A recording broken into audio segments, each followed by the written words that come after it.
Hello there, and welcome to the Football Digest Extra Time. Kaynak of Football.London here for you, and I'm joined by the Daily Star's Harry Pratt. We're here to talk about Arsenal versus Manchester United. Didn't turn out to be the greatest game, but I think the most interesting thing, Harry, maybe you'll agree with me here, was it was 2 points drop really for Manchester United on their way to the title chase. How detrimental do you think this result is for their title challenge? Well, I mean, obviously a point normally, against an in-form Arsenal team wouldn't be so bad even when you're in a title race. But I think on the back of what had happened in midweek, it really was a chance for them to at least put that right and make a statement, which didn't quite happen. So in that respect, then it would be 2 points dropped, especially when you see what City and Liverpool are beginning to do. And do you think Manchester United, with these kind of results in big games, so that's games against, we were just talking before about games against Spurs, City, Chelsea, Liverpool, and Arsenal now, where they've just managed to score one goal, and that one goal came in a 6-1 defeat. Did Man United have a problem in big games against top six opposition? Well, I mean, you could also relate that to their semi-final situations where they lost some big ones under Ollie. So it's beginning to have that pattern. I mean, I thought they played quite well on the weekend and created chances, etc. But yeah, I mean, those results don't lie really, and when you're playing against those teams at the top, it's a statement, isn't it, to make that you're really in there and you've got the belief. It's one thing to be beating mid-table or lower, but yeah, if you can't beat the big six, suppose, as we call them, at least once, I think it's 6 attempts now, isn't it? So yeah. As you say, one goal is pretty poor in that respect. So that has to be disappointing and something that they need to look at. Do you think with what we've seen from them recently, do you think they'll be able to? Obviously, Manchester City are playing fantastically at the minute. They're 4 points ahead at the top of the table, still looking like they could go to another level even. Their defence has improved. Their attack is fantastic. Do you think what we've seen from Manchester United in recent weeks or recent games even sort of proves that some of the doubters about their title challenge right? Do you think they can still come back and be title challengers this season? Well, I think they can, probably more due to the nature of the season, this COVID season, which is, let's face it, has just teams' fortunes have fluctuated at such ridiculous pace.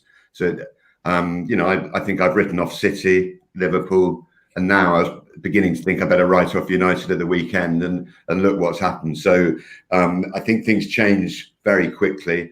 The weekend game with City playing Liverpool is quite an interesting one. And if United can pick up points on both of them, let's say that was a draw, then they are back in, I think. So it's not like they're gone, but they certainly need to have a psychology now and a mentality that says we really are in it and we're going to stay in this race, because that's what's happened.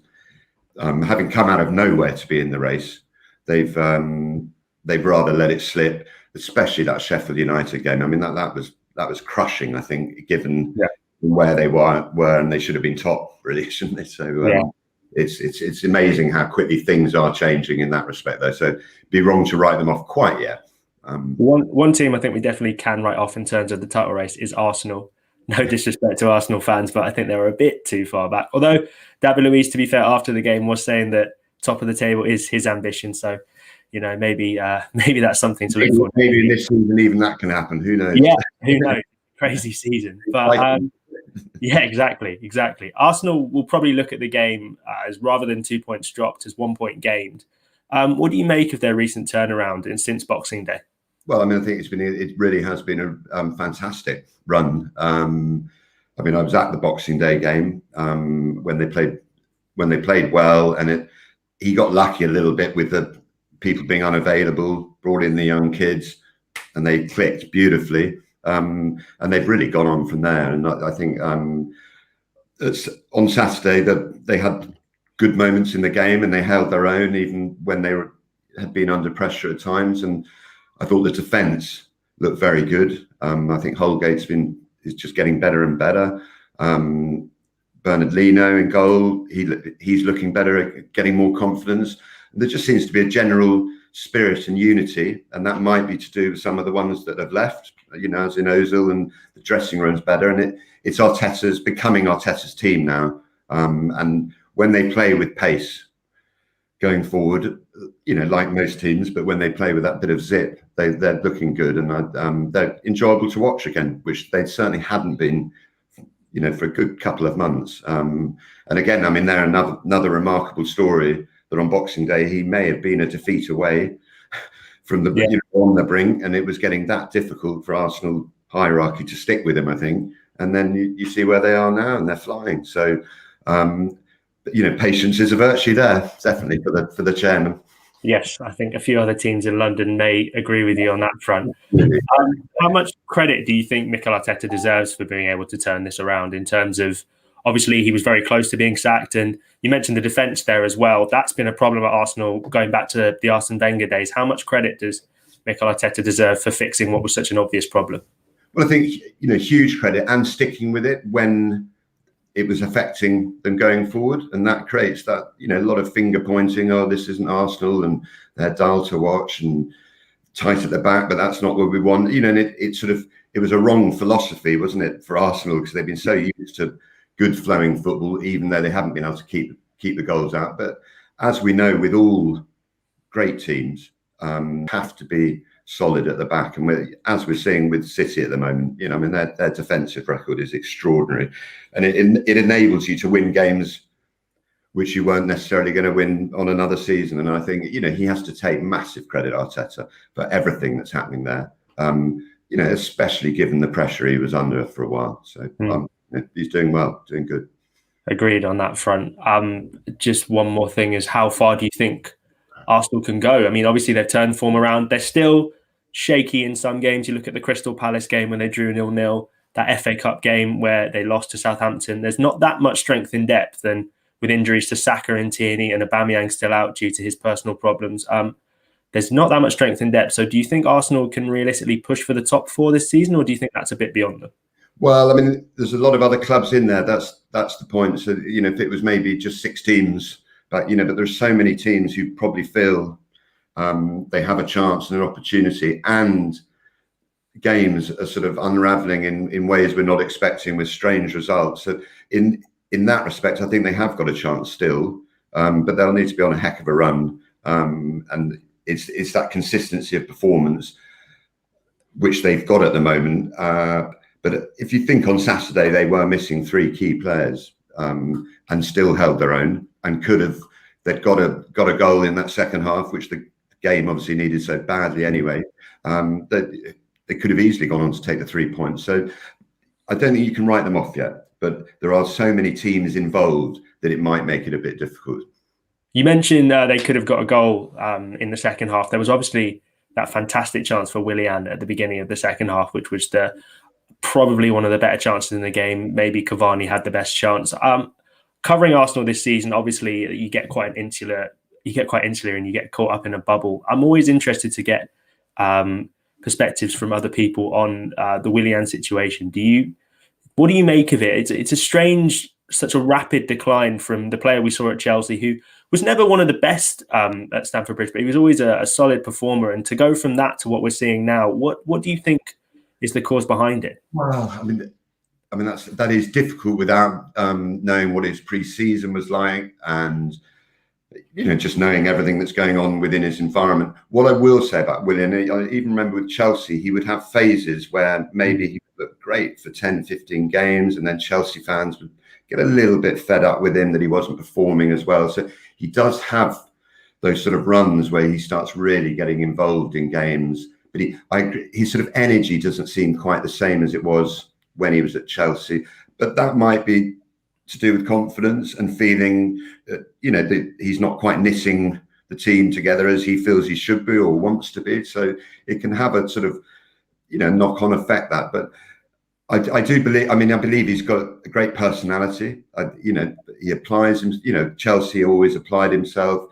And like anything, it is when you start hitting a groove and get that confidence, perhaps we'll see it more. But of course, with the younger players coming in, that creates its own pressure, because then if he comes in and he doesn't perform as well as the fans think, the other younger guys are, then there's going to actually have a sort of increase that the pressure for him to perform. So, I don't think you can discard him yet, because he's too good a player to do that.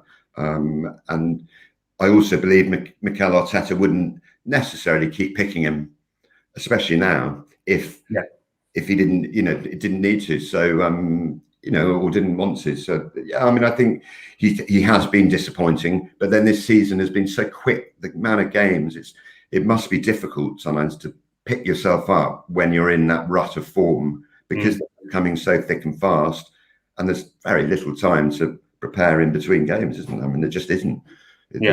So, but I mean, that is an issue, that there's not enough time on the training grounds that they would have had before, I think. I mean, there's another game tomorrow for Arsenal, which is just, the turnaround in matches is amazing, and it's no surprise that the all Premier League teams, I mean, except for Man United, pretty much seem to be picking up injuries all over the place. Man United have had an incredible run with injuries, but Arsenal are looking likely to be without Bukayo Saka, Kieran Tierney, and Aubameyang again for that game at Wolves. So maybe we'll see Willian starting up at Molineux. He was obviously a summer signing, and we're into the January transfer window as we're recording. It's deadline day today.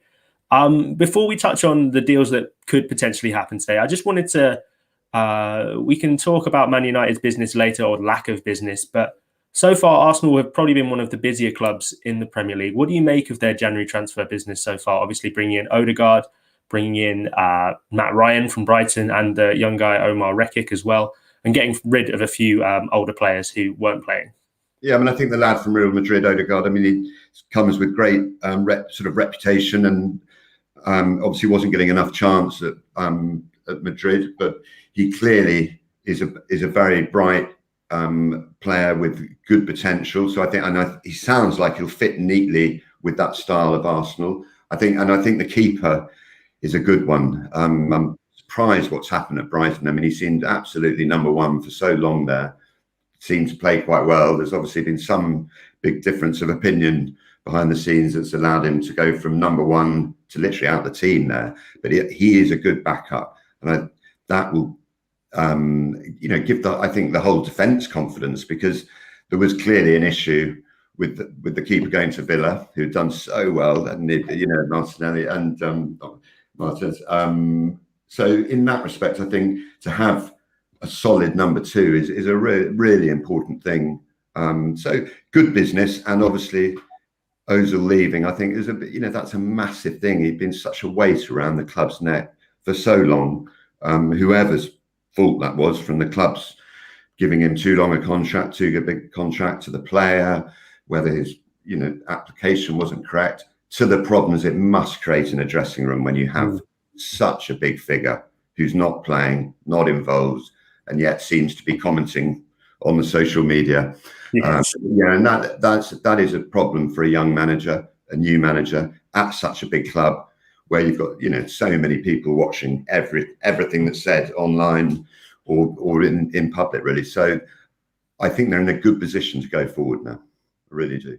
And just in terms of deals that could potentially happen on deadline day, obviously we're recording it on the morning of deadline day, so we're not 100% certain what's going to happen later today. But I think it's interesting to note that certain players may be leaving on loan. Just aside from potential destinations, when you look at players like Ainsley Maitland-Niles, Reece Nelson, Joe Willock, how important do you think it is for them at this stage of their careers to be going out and getting loan spells and getting minutes? Or do you think it would be better for them to maybe stick around and train with Arsenal and get to know the Mikel Arteta's philosophy a bit better? No, I think though that level of player, but they need to be playing, I think, because they will, if they're only getting the odd 20 minutes here and there, they can't get any rhythm in their game. And I think we've seen it with Ainsley, had such a great sort of, I say summer, that period, whenever the last season was finishing and the new one was starting. And the fact that he was meant to be, he was pretty much going to Wolves, wasn't he? I think and then he had those two great games. No, we're going to keep him, and we've hardly seen him since. And that must be very difficult for him when he committed his future back to Arsenal in the summer, when they thought maybe he was going to be going, and then he's suddenly really not playing at the moment. So I think that sort of plan, probably a good idea to move and at least be playing. Most deals are loan deals at the moment, probably pandemic, etc. So it doesn't mean you can't come back and revive that career. But I think at the moment, unless he feels he is playing a big enough part on the pitch, not just in the dressing room and in training and that sort of side. Then for him, I mean, he was in the England squad, wasn't he? And he was beginning to make a proper play, and that will be on his mind too. He's sort of fallen through no fault of his own quite a long way since the summer when he had played such an important part in those 2 Wembley games. So. He's quite a curious player, Ainsley Maitland-Niles, in the sense that he's obviously so versatile, and he can play central midfield, he can play on either wing back, full back, almost wherever on the pitch except for centre back or centre forward. And the deal seems to be hinging on whether he will be used as a full back. And you mentioned England there, obviously, and Gareth Southgate seems to be going for a 3-4-3 formation. Obviously, there's not that many left backs in the England setup right now. Ben Chilwell's doing pretty well. Luke Shaw's having a good season, but Ainsley Maitland-Niles will be backing himself to get in the squad. Do you think it's maybe an idea for him just to focus on knuckling down a single position, or do you think the versatility that he's got is a real strength and another string to his bow? Sorry. I mean, it so often depends on your manager, really, whether they sort of like having a versatile player, but they also know where your best position is. I think sometimes managers can think someone's so effective as a versatile player, will just keep him in that sort of role, which I would think must get frustrating for the individual player when finds his chances are limited by that. But when you look at it, you would think versatility should be such an asset in a player and in a squad, and actually probably is more important in an England than when you're away on a tournament, have injuries, you might lose your 2 left backs, have a suspension, and actually you really do need someone who can slot in to a role that perhaps he would prefer to be playing higher up the pitch. But I mean, the good thing is I think he can defend well. Yeah. And he's solid. He tends to. He's right. He's an unfussy football player, and that's what I think people like about him and managers like about him. Now, whether he needs to put his foot down and say to Mikel, look, I really want to be playing this position only. In the end, that has to come down to him. A bit like a sort of Eric Dyer, when he was going on, he wanted to play centre half, not midfield. And in the end, a player has to make that decision and say, this is what I want to do. And if it doesn't fit that club, well, then maybe he does need to leave. Yeah. So it's a tricky. I don't envy his situation in terms of having to decide what he wants for his future right now. But we've spoken a lot about Arsenal, so let's move back onto Manchester United, and they've been inactive in the transfer window. Do you think, obviously, given the circumstances and this surprise title race that they found themselves in, I don't realistically think anyone was tipping them for the title at the start of the season, but that's where they are now. Exactly. Not even a month ago. So do you think that they should have moved to strengthen certain areas? I haven't even got a position in mind, but do you think that Manchester United should have maybe gone out, and they've got money? Do you think they should have gone out and made statement transfers to improve the squad? Not necessarily, actually. I think they've got a big squad. They've almost got 2 players for every position who you think can, from the full-backs positions to centre halves. We've got 2 very good keepers. Maybe, Cavani is their only real out-and-out striker. So perhaps that's the one position you think, but again, you would, at Manchester United or, whoever it is, if you're signing a striker to be the main man, then he's going to be a heck of a player. And then they're certainly not going to be available in January without, breaking the bank. So, I mean, I think in that respect, they don't need to sign players, to certainly push on from where they are at the moment. But that might be the only position, if you think Rashford and Martial aren't out and out goal scorers, that maybe they need just one backup for Cavani, who, although he showed on Saturday that he's not as clinical as we all thought he was. So, he really should have nailed those 3 points for them, I thought, with that. Certainly the first chance he had, which I think Lino got a touch on it, but was given as a corner, bizarrely. Yeah, he should have buried that one, I thought. For someone, but that's just my own. Agreed. I mean, obviously, Odion Ighalo was at the club, but he left a couple of days ago to go to Saudi Arabia, I think. So obviously he wasn't in it, the level of backup they required. I think he actually scored a couple of goals in the Europa League, I think, at the very beginning, but he's obviously not the level that Manchester United need to be looking at. And I think, he was last year's deadline day signing, and I think he upset quite a lot of Manchester United fans. Well, not upset, but I think the signing of him upset a lot. I mean, then actually he did actually have a little impact, didn't he? Scored a few goals and things. So, I mean, obviously the big one they got last year was Fernandes, wasn't it? Yes. You know, so, but as I said, when you look at their squad and they seem quite well covered. I mean, you look at their midfield: McTominay, Fred, Matic, and then you got Pogba, and you know they really have got quite depth to it and quality of depth. So that would be the only position, but it shouldn't affect them being able to stay in a title race. You know, I believe their squad is definitely good enough to be up there once they're up there. I mean, obviously there was a big thing because confidence was so low and the pressure on the manager.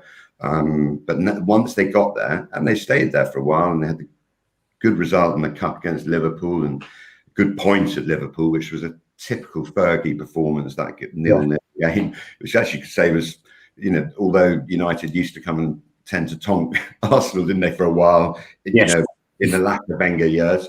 But you know, they seemed, as I said, I think they've got a good squad, and they should be able to at least sustain a proper challenge with what they've got, and not too many injuries. You know, you've almost led on to my next question there, which was going to be, obviously, when you go through that squad, it is so strong.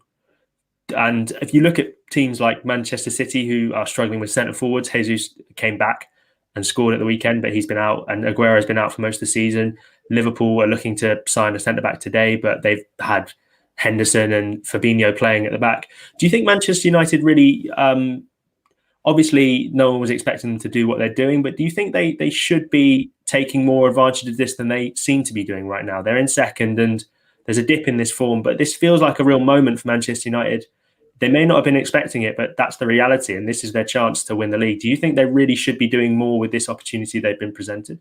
Yeah, I mean, it's difficult. I was sort of thinking about this yesterday. How many, you know, I mean, none of them have really won a Premier League title, I don't think, and apart from the manager, you know, and I appreciate they're a collective, and therefore it's not so much a sort of in an individual choking situation. But yeah, I mean, they were primed and in a position where actually you thought if they were, you know, if the rest weren't careful, United could have actually created a bit of a gap. Yeah. And then suddenly they find themselves 3 points behind with having played a game more. And that's what I was trying to explain about sort of the rapid turnaround of results and how teams seem to 1 minute they're out of it and then they're suddenly back in, and you think, crikey, you know, where did that one come from? And obviously now the other teams in there, and especially United, are slightly reliant that City won't carry on not conceding goals for the rest of the season and scoring at least one. You know, so I mean, their defensive record is getting stupid now, isn't it? Yeah, it's incredible. You know, and it's just, that is remarkable. And that's a funny thing when you think of the Guardiola team.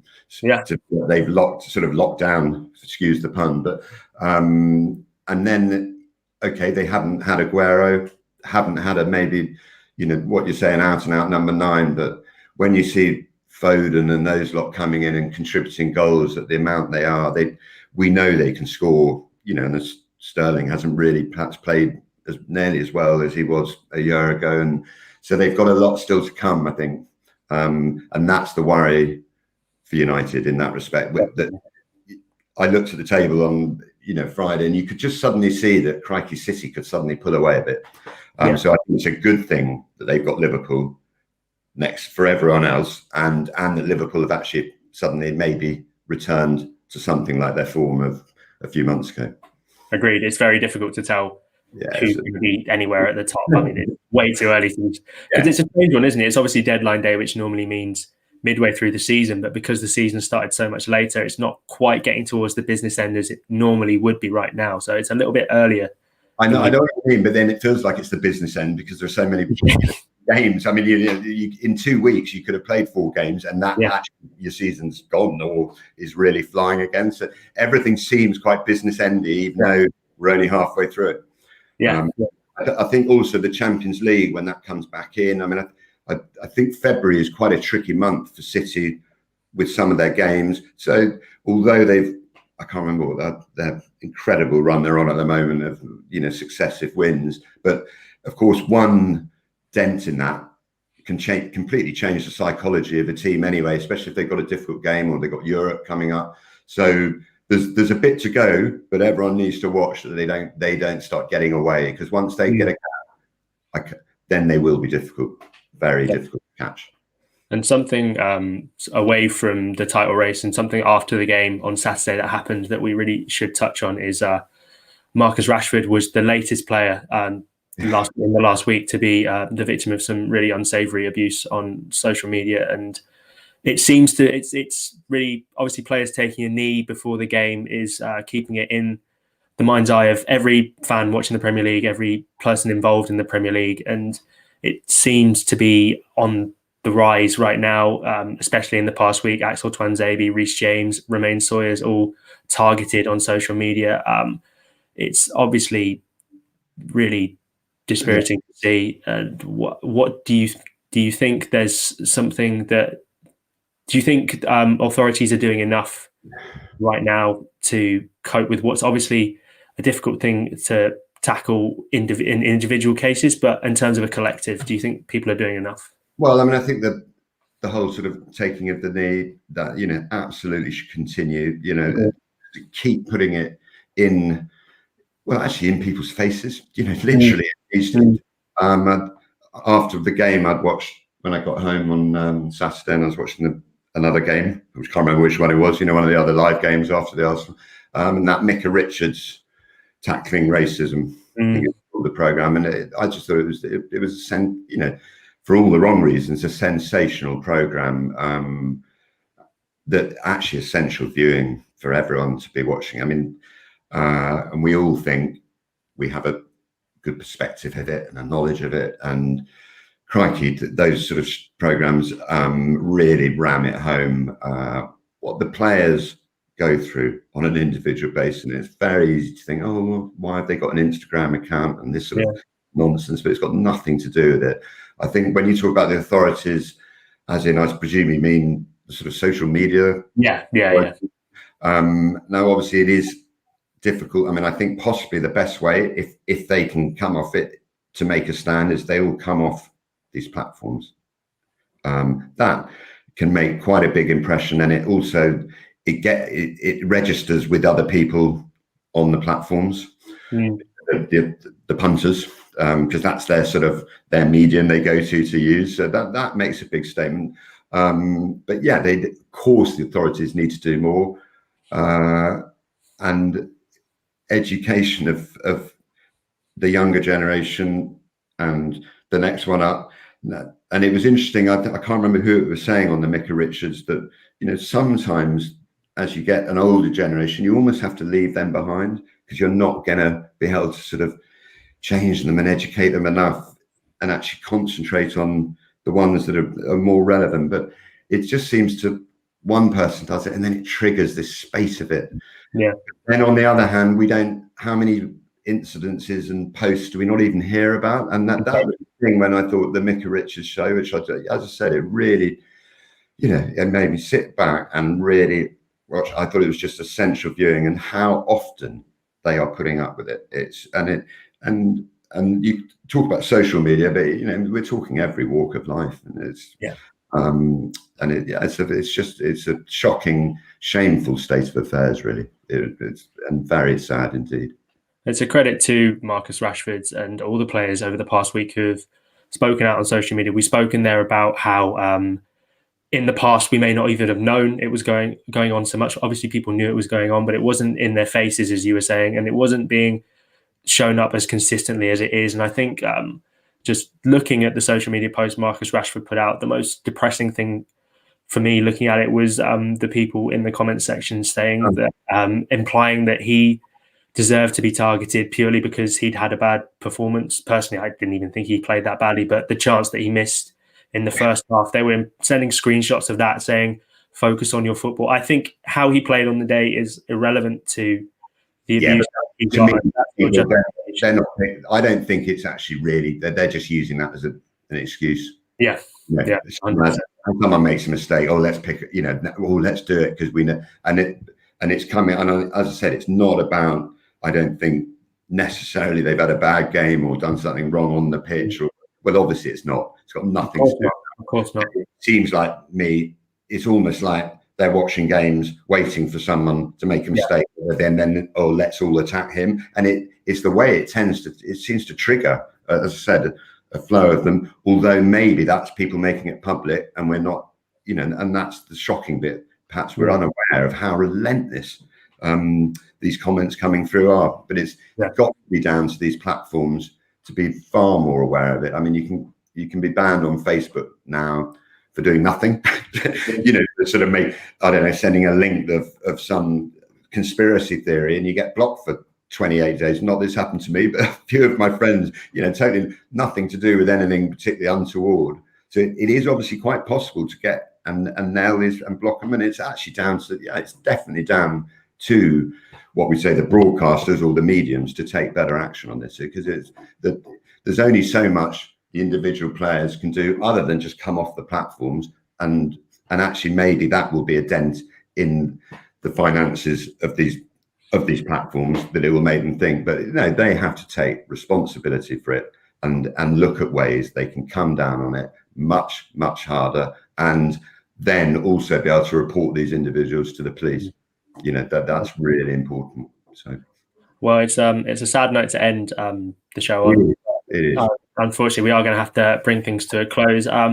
Here on Football.London, with the Arsenal page and all the London clubs, we're going to be covering all the transfer deadline day stories throughout on our social media pages, on our Twitter, on our Facebook, etc. So do keep an eye on all of that, and I'm sure it'll be the same on the Star, covering all the Monday madness that we get throughout the deadline day, all the way up to 11 p.m. this evening, which is when deadline day shuts, and when the January transfer window comes to an end, and some form of normality can resume, if you can even begin to start some form of normality in this crazy Premier League season we're seeing. Harry Pratt, thank you so much for joining me on that.